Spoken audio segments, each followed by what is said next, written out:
علیکم ورحمۃ اللہ وبرکاتہ۔ بسم اللہ الرحمن الرحیم، الحمد للہ رب العالمین، والصلاة والسلام على سید الانبیاء والمرسلین وعلى آلہ وصحبہ اجمعین، اما بعد فقد قال اللہ تعالی فی کلامہ المجید ان الملوک اذا دخلوا قریۃ افسدوها وجعلوا اعزۃ اہلها اذلہ۔ حضرات علماء کرام، اساتذہ اعظام اور طلبہ عزیز، یہ اس سفر کی ایک بہت ہی سعادت مند ساعت ہے کہ میں آپ حضرات کے درمیان ہوں اور اس علاقے میں ہوں، اس خطے میں ہوں، جہاں گزشتہ 400 سال سے اولیاء اللہ اور صالحین کا آنا جانا لگا رہا ہے، اس لیے کہ یہ خود خطہ صالحین ہے، اور یہ وہ جگہ ہے کہ جہاں اگر کوئی اجتماع ہو اور اس کی آخری کسی لائن میں صف میں جگہ مل جائے تو خود یہ کسی سعادت سے کم نہیں ہے، اور آپ نے یہ ذرہ نوازی کی کہ مجھے یہاں بٹھا دیا۔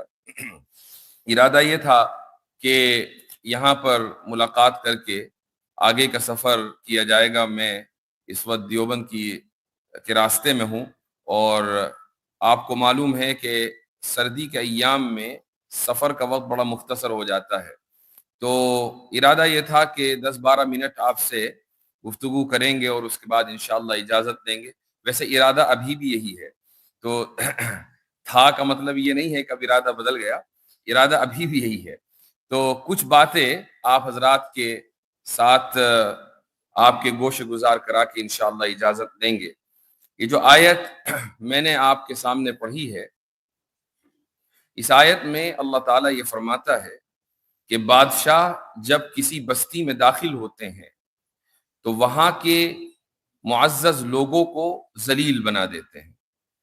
اس آیت کا مقصد یہ ہے کہ غالب تہذیب مغلوب تہذیب کے معیارات کو بدل دیتی ہے۔ ایک زمانہ تھا، کوئی بہت قدیم دور کی بات نہیں ہے، آج سے 30-40 سال پہلے،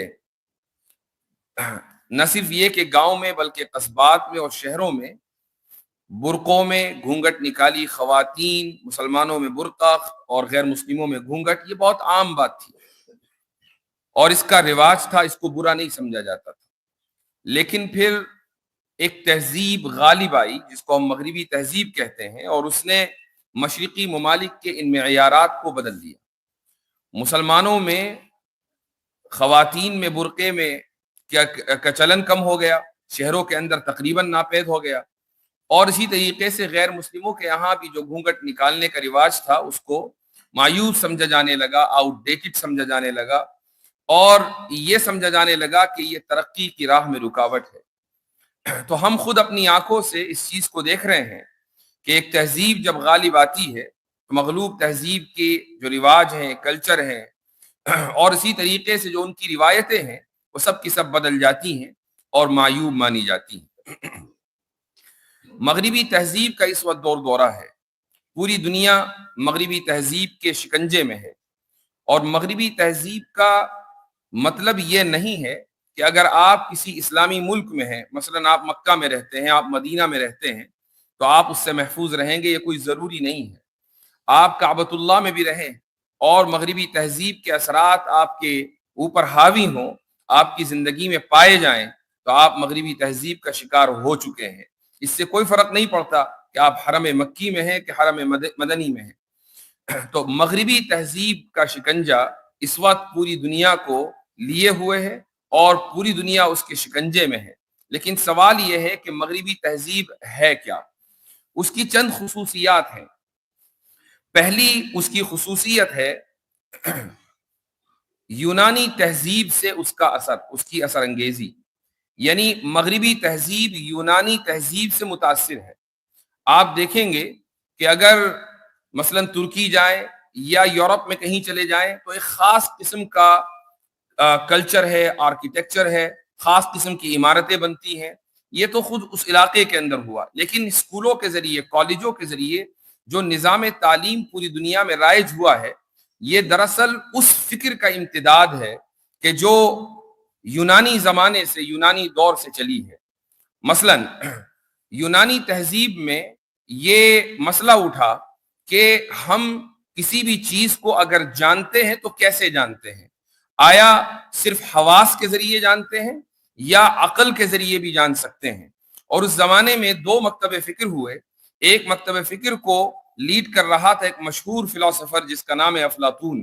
اس نے یہ کہا کہ ہم حواس کے ذریعے چیزوں کو نہیں جانتے ہیں بلکہ عقل کے ذریعے جانتے ہیں، حواس عقل کے خادم ہیں۔ دوسری طرف دیگر فلسفرز تھے، انہوں نے یہ کہا کہ نہیں، ہم عقل کے ذریعے نہیں، صرف حواس کے ذریعے چیزوں کو جانتے ہیں۔ جو بھی چیز ہم سمجھتے ہیں، جانتے ہیں، لرن کرتے ہیں، علم حاصل کرتے ہیں، وہ صرف اس لیے کہ ہم اس چیز کو دیکھ رہے ہیں، اس کو ہاتھ لگا رہے ہیں، اس کو محسوس کر رہے ہیں، اس کو سونگھ رہے ہیں، اس کو سن رہے ہیں۔ تو یہ جو حواس سے خمسہ ہیں یہی اسباب علم ہے، اور اس کے علاوہ کوئی دوسری چیز سبب علم نہیں ہے۔ یہ جو بحث ہوئی ہے یہ آج سے 2-2.5 ہزار سال پہلے ہوئی ہے، لیکن یہ بحث رکی نہیں، چلتی رہی یہاں تک کہ اسلامی دور آیا، وہاں پر یہ بحث چلی یہاں تک کہ جدید دور آیا، اور جدید دور میں جدید نظام تعلیم پوری دنیا میں رائج ہوا 1835 کے بعد۔ خصوصاً اس ملک میں لارڈ میکالے نے نیا جو تعلیمی نظام پیش کیا اور قدیم نظام کو فرسودہ قرار دیا گیا، تو اس نظام کی بنیاد اسی چیز کے اوپر تھی کہ ہم جو کچھ بھی حاصل کرتے ہیں، جو کچھ بھی علم ہمیں حاصل ہے، وہ صرف اور صرف حواس کے ذریعے ہے، عقل کے ذریعے ہم کوئی علم حاصل نہیں کر سکتے۔ اس کا نتیجہ کیا نکلا؟ اس کا نتیجہ یہ نکلا کہ لوگ دین سے دور ہونے لگے۔ صرف اسلام کی بات نہیں ہے بلکہ جو دیگر مذاہب ہیں ان سے دور ہونے لگے۔ ان مذاہب کے ماننے والوں نے اپنے مذاہب کو چھوڑ دیا، کیونکہ ہر مذہب کی بنیاد اس بات پر ہے کہ جو اوپر والا ہے، ایشور ہے، خدا ہے، جس کو گاڈ کہا جاتا ہے، جو سپریم بینگ ہے، جو اعلیٰ ترین ہستی ہے، اعلیٰ ترین ذات ہے، وہ نظر نہیں آتی، وہ نظر نہیں آئے گی اس دنیاوی زندگی میں۔ ہر مذہب کی یہ مشترکہ بنیاد ہے۔ اور جب ایک طالب علم کو اسکول کے نظام میں ابتدا سے لے کر اس وقت تک جب تک وہ کالج سے فارغ نہیں ہوتا یہ بتا دیا گیا کہ نہیں، علم حاصل کرنے کا ذریعہ صرف عقل نہیں ہے، علم حاصل کرنے کا اصل ذریعہ حواس ہے، کہ تم اس وقت تک کسی چیز پر یقین نہ کرو جب تک تم کسی چیز کو دیکھ نہ لو، تو اس کا نتیجہ کیا نکلے گا؟ اس کا نتیجہ یہ نکلے گا کہ لوگ خدا کے منکر ہوں گے، لوگ روح کا انکار کریں گے، لوگ مادے کے اوپر ایمان لائیں گے، لوگ جنت اور جہنم کے منکر بن جائیں گے، لوگ فرشتوں کا اور جنوں کا انکار کریں گے، کیونکہ ان میں سے کوئی بھی چیز نظر نہیں آتی۔ یہ جو مشہور ڈیبیٹ ہوئی ہے اور جس کا پوری دنیا میں اس وقت چرچا ہے، اس میں آپ نے اگر، اور یقیناً آپ نے دیکھی ہوگی، مجھے ابھی تک کوئی ایسا شخص نہیں ملا کہ جس نے ڈیبیٹ نہیں دیکھی ماشاءاللہ، تو آپ نے اس میں دیکھا ہوگا کہ فریق مخالف نے ایک دلیل دی۔ دلیل کیا؟ ایک ویسے ہی بات کہی، اس نے کہا کہ بلیف اور فیتھ کے درمیان فرق ہے۔ یہ بلیف اور فیتھ کے درمیان کیا فرق ہے؟ فرق یہ ہے کہ فیتھ آپ بس آنکھ بند کر کے کسی چیز کو مان لیتے ہیں، لیکن بلیف کا مطلب یہ ہے کہ آپ کے پاس دلیل ہو، آپ نے اس چیز کو دیکھا ہو، اور اس دیکھنے کی بنیاد پر، جس کو امپیریکل ایویڈنس کہتے ہیں، یعنی مشاہداتی دلیل، مشاہداتی حجت، تو امپیریکل ایویڈنس کی بنیاد پر آپ یہ طے کریں گے کہ اس چیز کو ماننا ہے یا نہیں ماننا ہے۔ ماننا ہے تو اس کو بلیف کہا جاتا ہے۔ مذاہب فیتھ کی دعوت دیتے ہیں، بلیف کی دعوت نہیں دیتے ہیں۔ یہ بات فریق مخالف نے کہی۔ اس کی بنیاد کیا تھی؟ اس کی بنیاد وہی تعلیمی نظام ہے، چونکہ تعلیمی نظام نے فریق مخالف کو یہ بتا دیا اور ان جیسے لوگوں کو یہ بتا دیا کہ آپ آنکھ بند کر کے اگر کسی چیز پر یقین کریں گے تو اس کو فیتھ کہا جاتا ہے۔ مذاہب اسی کی طرف بلاتے ہیں، تو ٹھیک ہے، اپنے دل کی خوشی کے لیے، اپنے دل کی تسلی اور اطمینان قلب کے لیے اگر آپ کو خدا پر ایمان لانا ہے تو لے آئے، رسول پر ایمان لانا ہے تو لے آئے، لیکن نہ خدا کو کسی نے دیکھا، نہ کوئی دیکھ پائے گا، لہٰذا بلیف اہم ہے، فیتھ اہم نہیں ہے۔ یہ وہ چیز ہے جو اسکول کے نظام میں، تعلیمی نظام کے اندر بچوں کو پڑھائی جاتی ہے، بتائی جاتی ہے۔ مغربی تہذیب کا یہ اثر تقریباً دنیا کی ہر جگہ پر ہے۔ ایسا نہیں ہے کہ آپ کسی خاص جگہ پر ہیں تو محفوظ ہیں۔ صرف ایک جگہ ہے جہاں مغربی تہذیب چاہتی ہے کہ حملہ کرے، چاہتی ہے کہ پہنچے، لیکن پہنچ نہیں پاتی، اور وہ جگہ ہے مدرسہ۔ وہ چاہے دنیا کے کسی بھی کونے میں ہو، اگر وہ مدرسہ روایت کے اوپر ہے، یعنی اکابر نے جو طرز اختیار کیا تھا، جو روایت کا تسلسل ہمارے یہاں رہا ہے، اگر مدرسہ ان روایات کے اوپر قائم ہے تو مغربی تہذیب ان مدارس کی چار دیواری تک پہنچ نہیں پائی ہے۔ آج بھی جب ہم قرآن پڑھتے ہیں، حدیث پڑھتے ہیں اور فقہ پڑھتے ہیں، اصول فقہ پڑھتے ہیں، تو ہمارے ذہن میں یہ نہیں ہوتا کہ نہیں، ہم جب تک خدا کو نہ دیکھیں اس وقت تک خدا پر یقین نہیں لائیں گے، العیاذ باللہ۔ خدا پر ہم یقین لاتے ہیں، اور خدا پر یقین لانے کے لیے دلائل اور حجج ہمارے سامنے ہوتی ہیں۔ یہ حقیقت ہے کہ بے دلیل خدا کو ماننا یہ بہت اہم کام ہے، لیکن اگر ہمیں دلیل مل جائے اور حجت ہمارے سامنے آ جائے تو ہمارا ایمان مضبوط ہو جاتا ہے۔ تو یہ جو دلائل ہیں، یہ کون سے دلائل ہیں؟ یہ حسی دلائل نہیں ہیں، یہ عقلی دلائل ہیں۔ اس ڈیبیٹ کے اندر یہی کہا گیا تھا کہ خدا کی موضوع کے اوپر جب ڈیبیٹ ہوگی تو اس میں سائنسی دلیل نہیں چلے گی۔ کیوں نہیں چلے گی؟ کیونکہ سائنس کی بنیاد ہے مشاہدے کے اوپر، اور خدا کو دیکھا نہیں جاتا۔ اس میں وحی کے اوپر مبنی دلیل نہیں چلے گی، کیونکہ وحی کو ہم مانتے ہیں، آپ نہیں مانتے۔ تو لے دے کر ایک ہی سرکل رہ گیا، اور وہ ہے عقل، کہ عقل کی بنیاد پر جو دلائل ہوں گے انہی دلائل کو قبول کیا جائے گا، اور اس کے علاوہ کوئی دوسری دلیل نہیں ہوگی۔ پھر عقلی دلائل میں بھی بہت سے دلائل ہیں، بس ایک ہی دلیل تھی جس کو ساری دنیا نے رٹ لیا، اور وہ ہے آرگیومنٹ آف کنٹینجنسی۔ تو جس کو سامنے والا سمجھ نہیں پایا کہ بھئی یہ کنٹینجنسی کیا ہے، لیکن آرگیومنٹ آف کنٹینجنسی کے علاوہ مفتی صاحب کے پاس کلام کاسمولوجیکل آرگیومنٹ تھا، اس کے بعد آنٹولوجیکل آرگیومنٹ تھا۔ یہ تین دلائل ان کے پاس موجود تھے، لکھے ہوئے تھے کہ بھائی ڈیبیٹ آگے بڑھے گی تو ان کو پیش کیا جائے گا۔ وہ پہلی دلیل نہیں سمجھا تو ڈیبیٹ آگے کہاں سے بڑھتی؟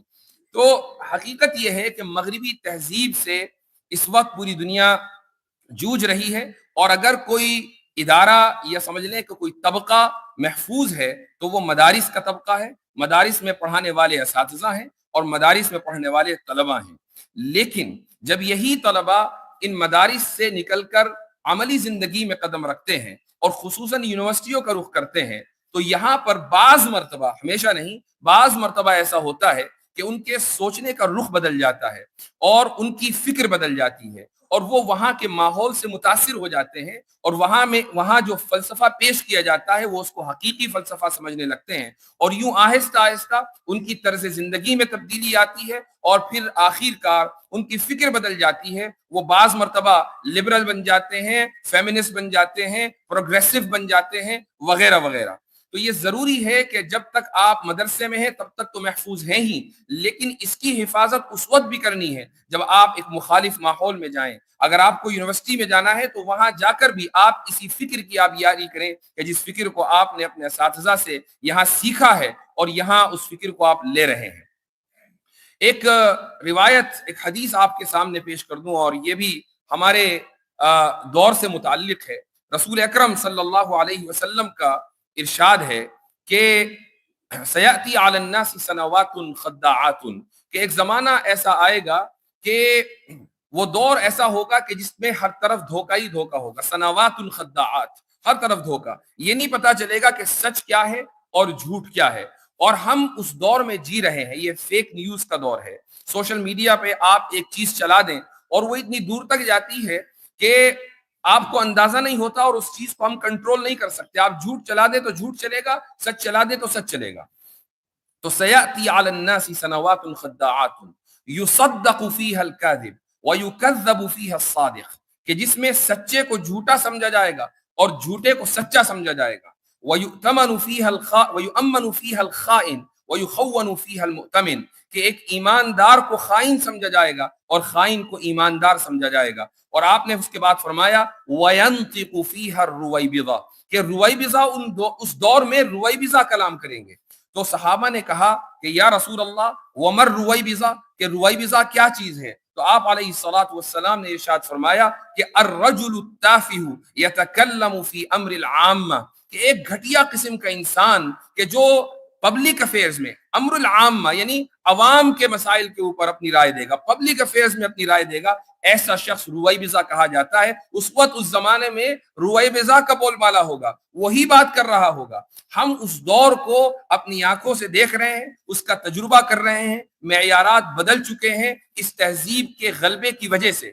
آج آپ دیکھیں کہ سوشل میڈیا پر، اور ہم میں سے تقریباً ہر ایک بڑی تعداد، یعنی میں کہتا ہوں کہ اگر کوئی شخص سوشل میڈیا پر نہیں ہے تو وہ اہل اللہ میں سے ہے، وہ اولیاء اللہ میں سے ہے۔ اگر اس کے پاس اسمارٹ فون نہیں ہے تو وہ ولایت کے درجے پر فائز ہے۔ حقیقت اس وقت یہ ہے۔ تو آپ میں سے ایک بڑی تعداد اگر آج نہیں ہے تو کل سوشل میڈیا پر اس کو جانا ہے۔ یہ وہ پلیٹ فارم ہے کہ جہاں پر ایک انسان کو رویبضہ بننے میں دیر نہیں لگتی ہے۔ یہ وہ پلیٹ فارم ہے کہ جہاں ایک انسان کو پبلک افیئرز میں اپنی زبان کھولنے میں دیر نہیں لگتی ہے، چونکہ پبلک پلیٹ فارم ہے، آپ جو بات کہیں گے وہ بہت دور تک جائے گی. اس لیے آپ کی مدرسے کے ماحول سے آنے کی وجہ سے، مدرسے کے طالب علم یا استاذ ہونے کی حیثیت سے آپ کی جو ذمہ داری ہے وہ بہت بڑی